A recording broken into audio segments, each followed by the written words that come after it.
Who knows what evil lurks in the hearts of men? The shadow knows.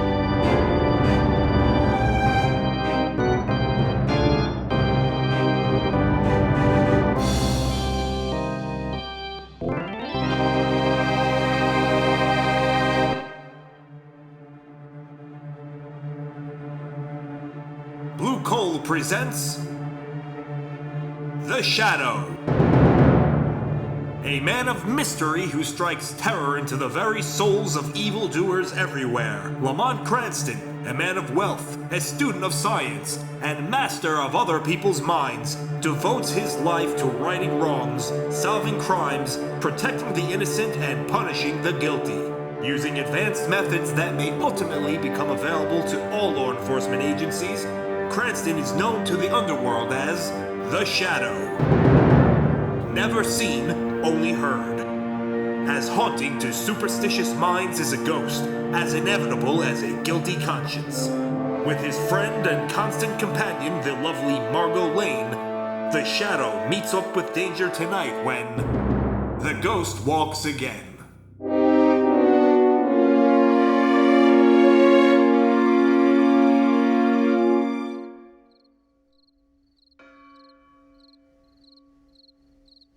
Night. Peaceful night has fallen on a small New England town.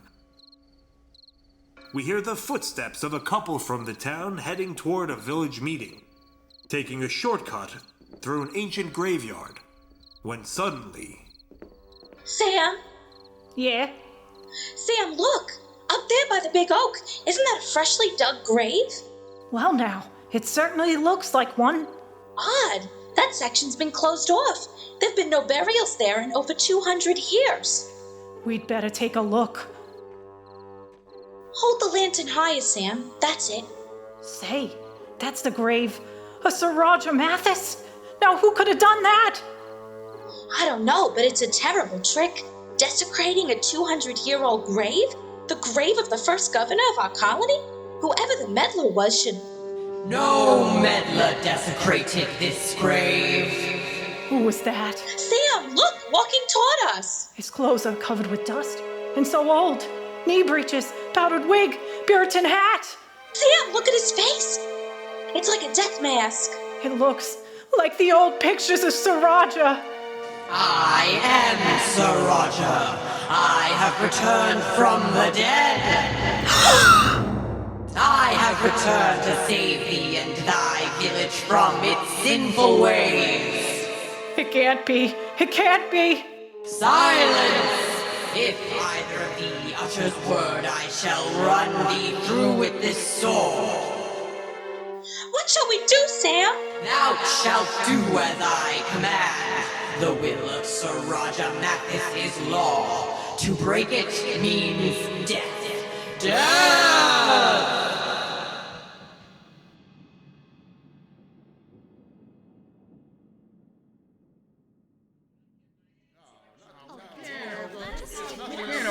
Close the town hall immediately.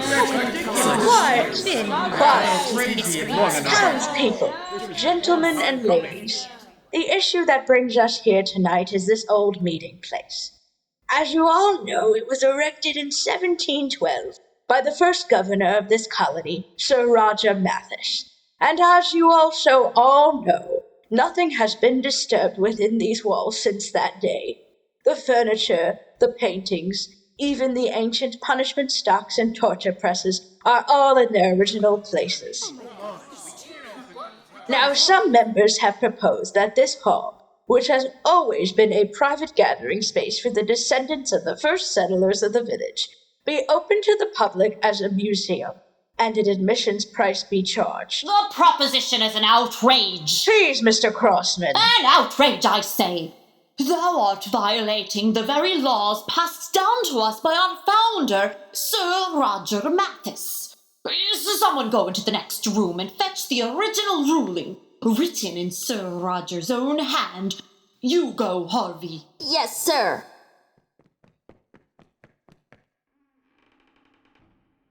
I shall read to thee his document, and ye shall see. Oh, no. No. What is it, Harvey? In the press, the ancient torture press, there are 2 bodies. What? It's Sam and Gray Sparrow. Oh, no. They've been crushed to death. There's a note in Sam's hand. It looks like old parchment. What does it say? It's an ancient death warrant. Signed by Sir Roger Mathus.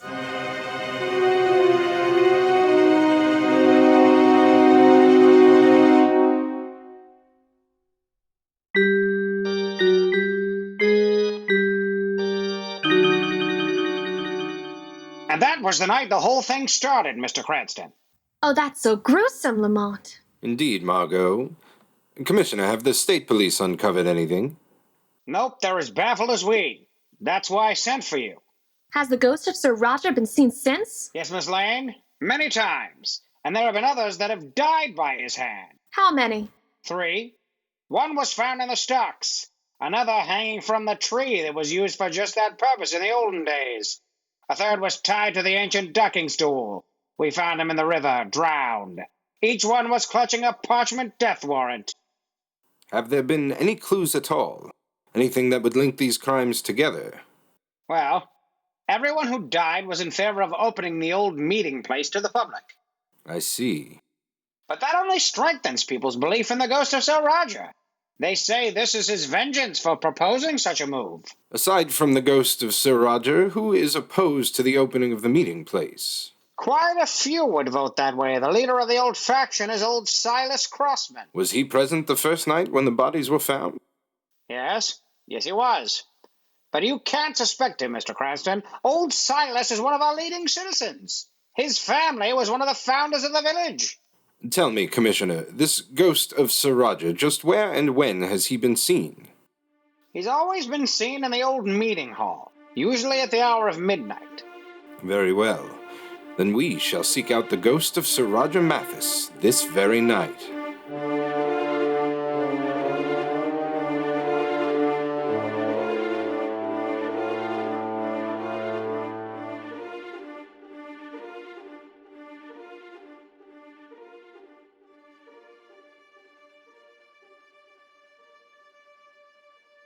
Lamont, I don't think the ghost will ever appear. The evening isn't over yet, Margot. Not frightened, are you? No, of course not. I mean, not very. Listen. Midnight. The hour for the ghost to appear. Sir Roger? Sir Roger! If you are within the sound of my voice, I defy you to show yourself. No one answers. Give him time, Margot. Give him a chance to... Lamont, listen. That did it. He's heard me. He's coming. Give me that flashlight, Margot. Here. Who called me? Speak up. Who summoned Sir Roger Mathus? Lamont. I did, Sir Roger. That face. It's not human. Why art thou cheer? We've heard a lot about you, Sir Roger. The fear you've created in this village. Thou art fools! The fate of the others will be thy fate as well! We have no fear. Come ahead. Begin your destruction. I am most curious to learn your powers. I select the time for my revenge. I see. Then you are not going to harm us tonight, is that it? Very well. If you won't come to us, then shall we come to you? Stay where thou art! I warn thee! Come on, Margot. We're going to meet Sir Roger right now. Hurry, Margot, up these stairs. Well, Sir Roger... He's gone. But where? I have chosen not to meet thee at this moment. Where is that voice coming from? Listen to me, both of you!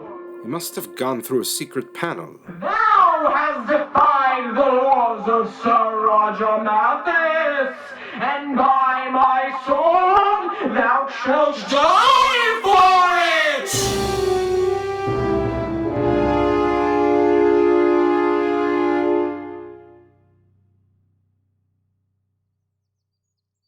The next morning, Lamont Cranston and the lovely Margot Lane returned to the town meeting place to try and discover the origin of their mysterious visitor of the previous night.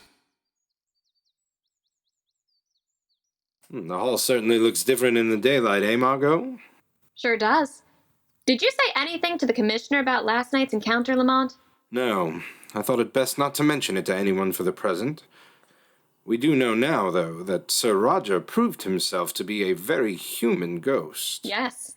But who he is, and what his motives might be, remain to be discovered. And how he got away. Yes, that's what we must find out right now. We're looking for a secret panel, I think. You started this end, Margot, and I'll look down by the speaker's stand. If you find anything suspicious, call me. Well, this panel seems solid enough. No sign of any... Good morning. Oh! Sorry, didn't mean to frighten you. It's all right, I just didn't hear you coming. I'm Edward Darrow. And I'm Lamont Cranston, and this is my companion, Margot Lane. The commissioner tells me you've been trying to track down our elusive ghost. I'll be relieved if you succeed. Why is that? Well, I'm more or less the leader of the group who wish to open this meeting hall to the public, and most of the rest of the group has met death at the hands of the ghost. You feel you might be next? Yes, sir. Have there been any attempts on your life? Not yet, knock on wood. Although my uncle probably wishes there had been. Your uncle? Silas Crossman. He heads the opposition group. He's plenty sore at me. I see. So, have you discovered any clues to the killings yet? Not yet. We were just looking around in here, having heard of the ghost, and knowing that all good ghosts use secret passageways and such, we hoped we might stumble upon one. Say, perhaps I can help you. How? Well, I'm to be in charge of the restoration work in this hall, if it's ever opened to the public. And I have a sheaf of the original plans at home. Oh, could we see them? Sure, I could bring them by here tonight. Oh, by the way, I trust no word of this will get back to my Uncle Silas. He might, well... We shan't mention it to anyone. Thank you. Well, until tonight.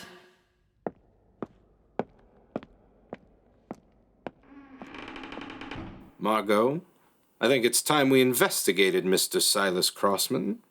I'm going to pay a call on him right now as the Shadow.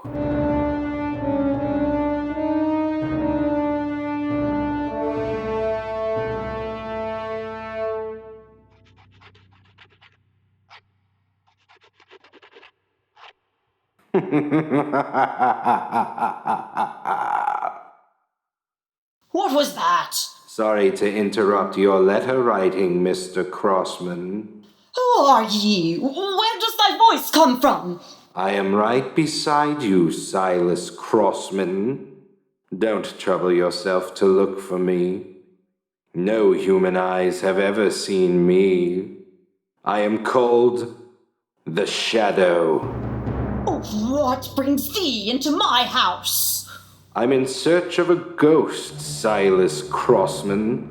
The ghost of Sir Roger Mathus. And I believe you know all about him. I know nothing more than the others. Why are you opposed to the opening of the old meeting hall? Because the hall belongs only to those of this village. For hundreds of years it has been that way. They shall not desecrate an ancient tradition. Those are the same words used by the ghost of Sir Roger. I am aware of that. People aren't going to continue to believe that a ghost did the killings in this village. Soon they will know a human hand was responsible. And their suspicions, Silas Crossman, will fall upon you. And why me? Because of your behavior, the way you live, the ancient relics in this house, the quill pen you write with. In your speech, you use the antiquated thee and thou, just as the ghost of Sir Roger does. That proves nothing. You're wrong. That evidence alone would be enough to convict you in a court of law. Now tell me, what do you know about these killings? Nothing. I know nothing. Very well. I've given you your chance. Let me warn you, Silas Crossman. If you are the killer, you will pay for your crime.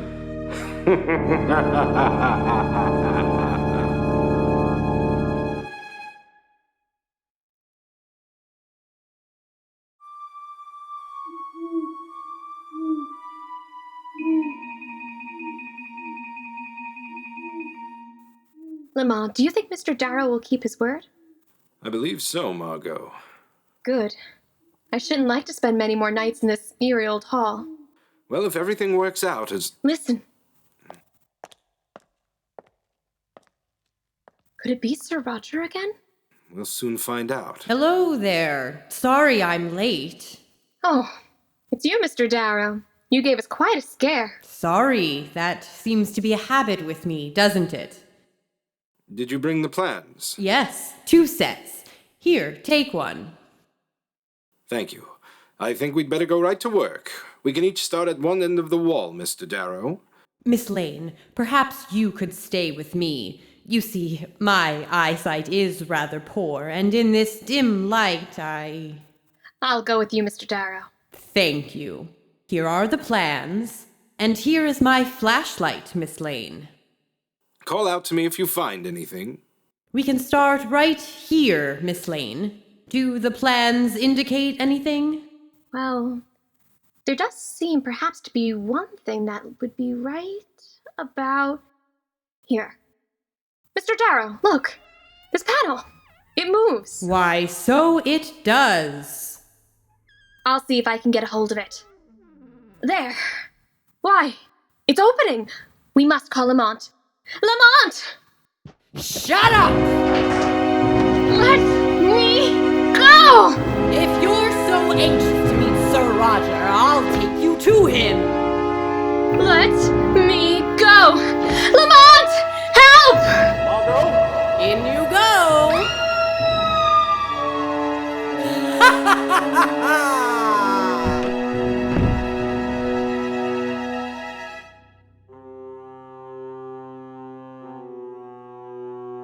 Where are we? Where have you taken me? A secret compartment beneath the meeting hall, known only to me. Let me out of here! Cry louder if you wish. No one will hear. These walls were made especially thick to muffle sound. They had a purpose in building them that way in the olden days. What do you mean? This room was an ancient torture chamber. Look about you. See the press? The spike-studded pit?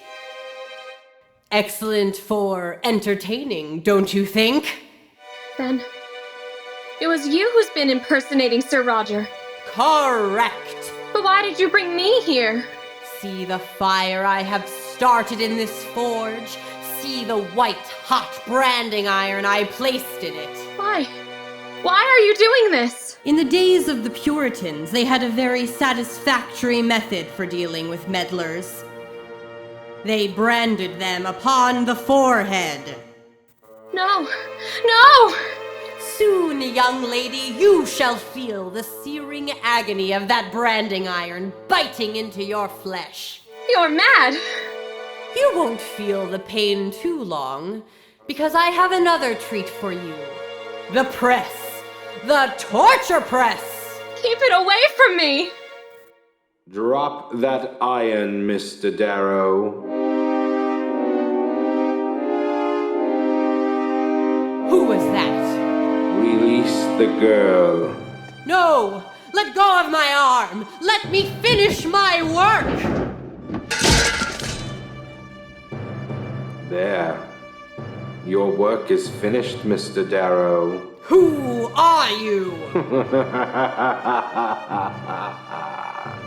I am the Shadow, and I'll put an end to your career of torture and murder.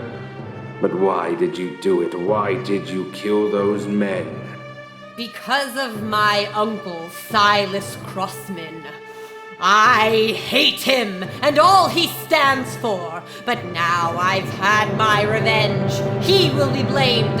He will be held for the murders. What makes you think that? Because none of us are leaving this building alive. Look out! He's tipping over the fire in the forge! Don't do that, Darrow. It's done now, Shadow. Look, the flames are already licking up the walls. This old hall is a tinderbox. It'll burn in no time. The fire is catching all over the room. What are you going to do now, Shadow? We're getting out of here. Go to that door at the end of the room, Margot. If we can get up to the doors, we have a chance to escape. Hurry!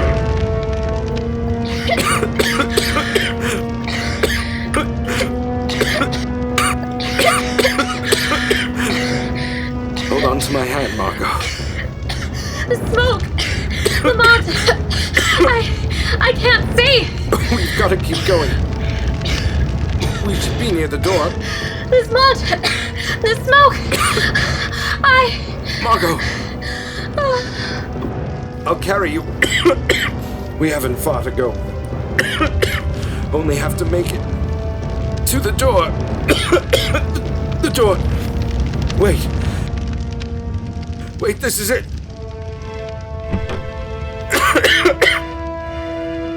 I found the door, Margot. We've made it.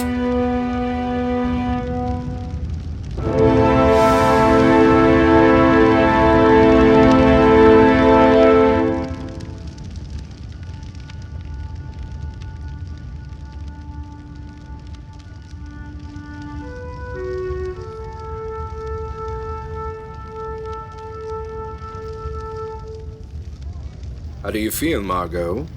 Better. Thank you. Take a look at that old meeting hall.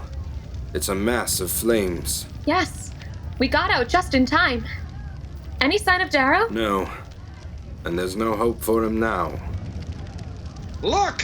In the belfry of the meeting house! There's someone standing up there! Lamont! It's Darrow! Yes, look at him. He's waving his arms. He's shouting something to the crowd. Lamont! He's going to jump! Turn your head, Margot.